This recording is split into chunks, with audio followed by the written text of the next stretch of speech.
Welcome to Luca and Miguel. Enjoy the video. You start by opening Grow a Garden and signing in so your data loads. Once done, tap the library or the menu entry labeled Index or Plants. You want to see the index immediately, not hunt through settings. Make sure offline sync is enabled if you plan to access the index without a connection.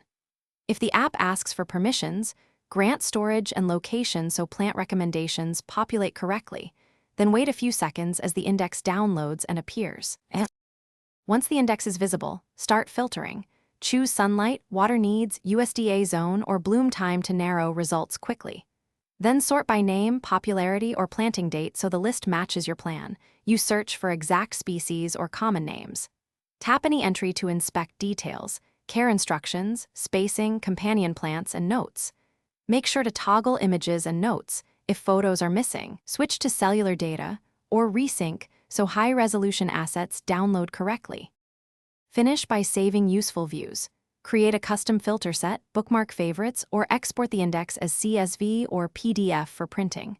You can build a personal subset with favorites and labels for quick reference, then sync that subset to other devices.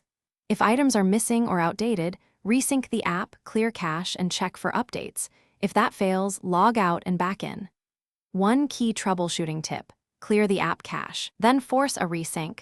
This usually restores missing index entries. Thanks for watching and please subscribe. It's the best investment you'll ever make.